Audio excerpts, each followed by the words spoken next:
Harshil, who had previously worked at Microsoft, and Shashank, who had been at Schlumberger, recognized that this wasn't just a gap in the market, it was the foundation missing from India's entire digital economy.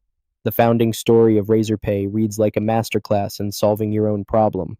Harshil had been running a logistics startup called Innovaxer, where he experienced firsthand the nightmare of Indian payment integration.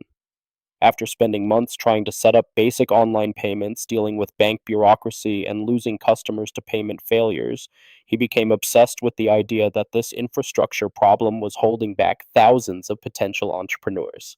He reconnected with his college friend Shashank, and together they began researching the payment ecosystem, talking to dozens of business owners, and mapping out the technical and regulatory challenges that made Indian payments so complex. They discovered that the problem wasn't just technical, it was systemic. Banks treated payment gateways as low priority products. Regulators hadn't caught up with digital first business models, and the entire ecosystem was fragmented across multiple stakeholders with conflicting incentives. In early 2014, they made the decision to quit their jobs and dedicate themselves full time to building the payment infrastructure they wished had existed for their own ventures. They started with 50,000 rupees in savings, no external funding, and a simple but audacious goal: make accepting online payments as easy as embedding a YouTube video. The name RazorPay came from their philosophy of cutting through complexity with sharp, simple solutions that eliminated friction for both businesses and consumers.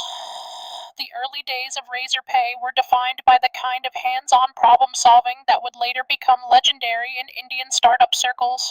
Working out of a small apartment in Bangalore, Harshil and Shashank spent their first year building relationships with banks, understanding regulatory requirements, and developing their core technology platform.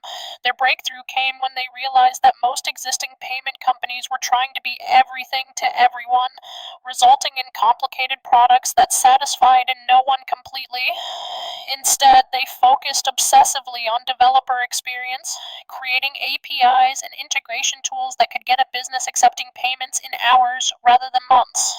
They built comprehensive documentation, provided sample code in multiple programming languages, and offered real-time support to developers trying to integrate their system. By late 2014, they had their first few customers, small startups and individual entrepreneurs who were willing